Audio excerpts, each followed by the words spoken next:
Olá, hoje nós vamos falar sobre o Barroco. O Barroco, aqui no Brasil, ele vai ter no ano de 1601 o seu marco iniciador.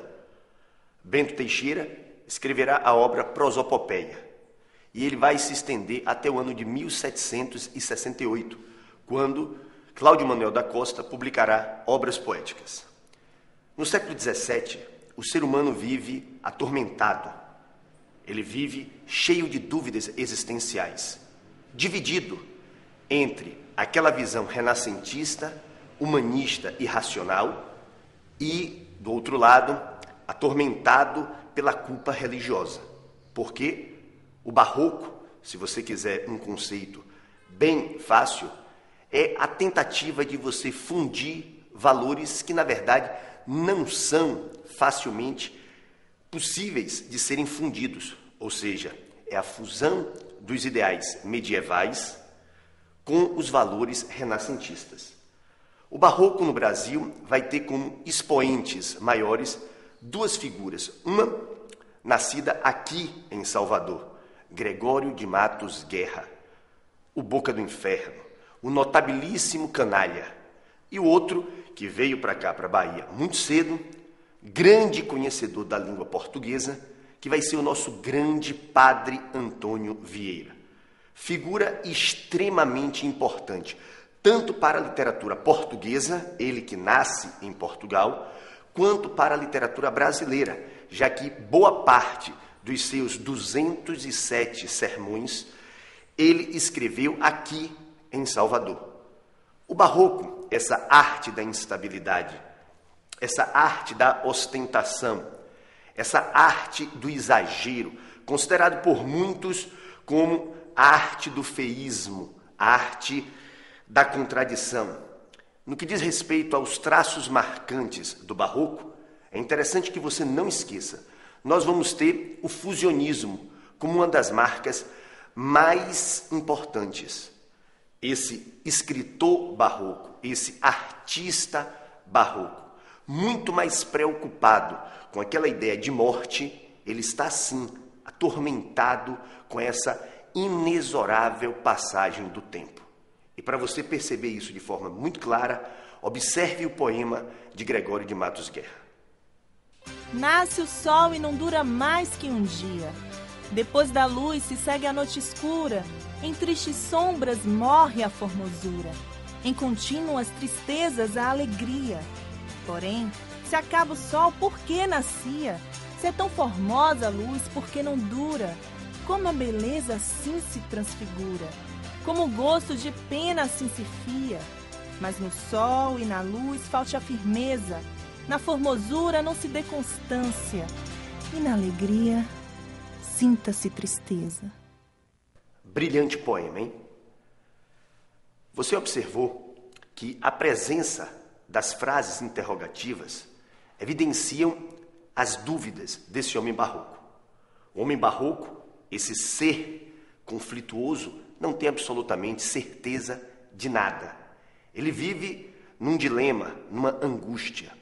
Mas, logo no primeiro verso, você observa essa reflexão sobre a fragilidade humana.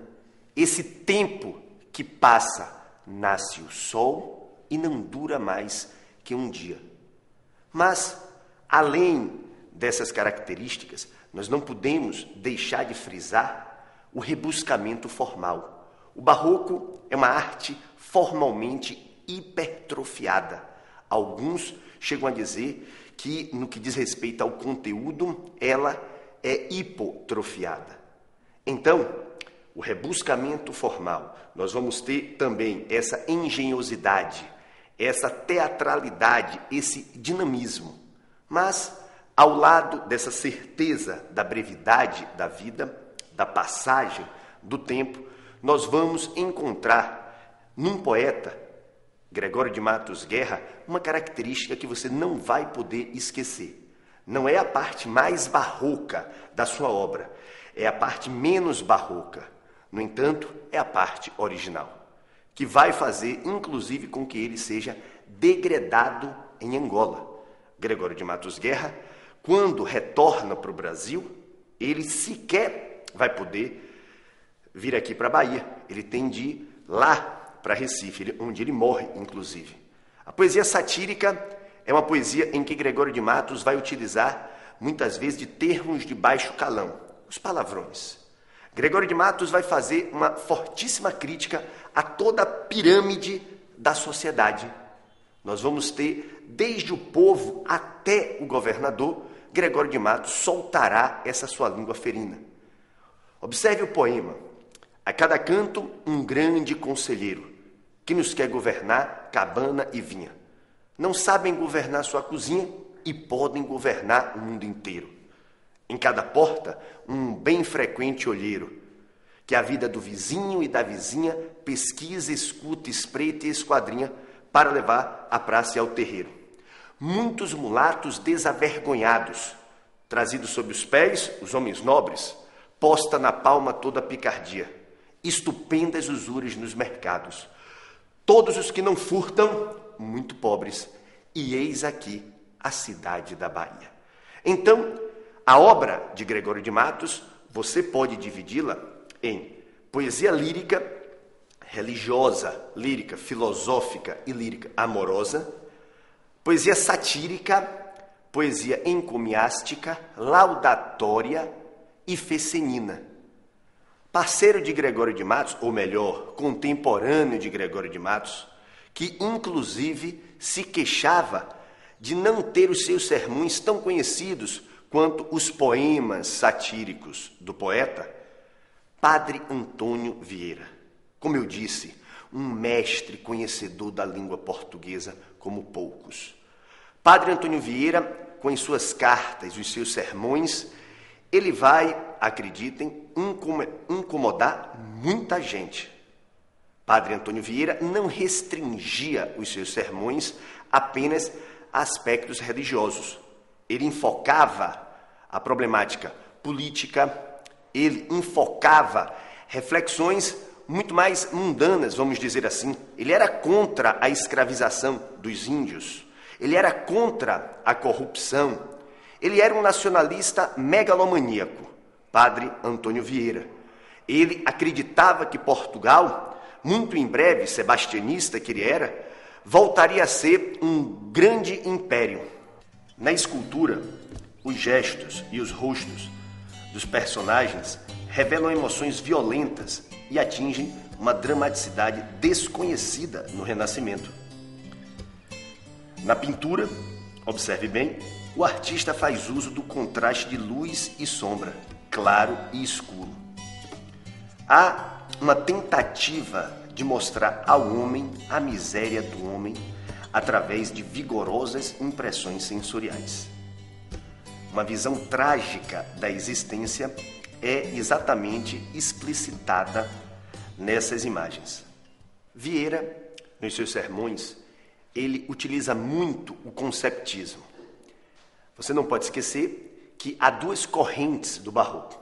O cultismo, também chamado de gongorismo, que é o jogo de palavras, que Gregório de Matos utiliza bastante nos seus poemas, e o conceptismo, também chamado de conceitismo ou quevedismo, o jogo de ideias, aquela argumentação sutil que o padre utilizava na busca do convencimento dos seus fiéis. Mas o barroco também ele vai extrapolar aqui no Brasil as fronteiras aqui de Salvador, da Bahia. Nós vamos ter lá em Minas Gerais as grandes obras de Aleijadinho, que apesar de não estarem elas no período do barroco, nós já vamos estar no neoclassicismo, no arcadismo, mas Aleijadinho irá se sobressair. Como ficou claro, deu para você perceber essa dualidade, esse jogo de contrastes. O barroco é indiscutivelmente uma manifestação que vai se espraiar na poesia, na prosa, na pintura, na arquitetura. Não podemos falar que venha a ser uma arte genuinamente brasileira, mas sim uma arte que foi feita por um brasileiro que é considerado, Gregório de Matos Guerra, por muitos o iniciador da literatura brasileira, o primeiro grande poeta brasileiro. A gente fica por aqui, até a próxima aula.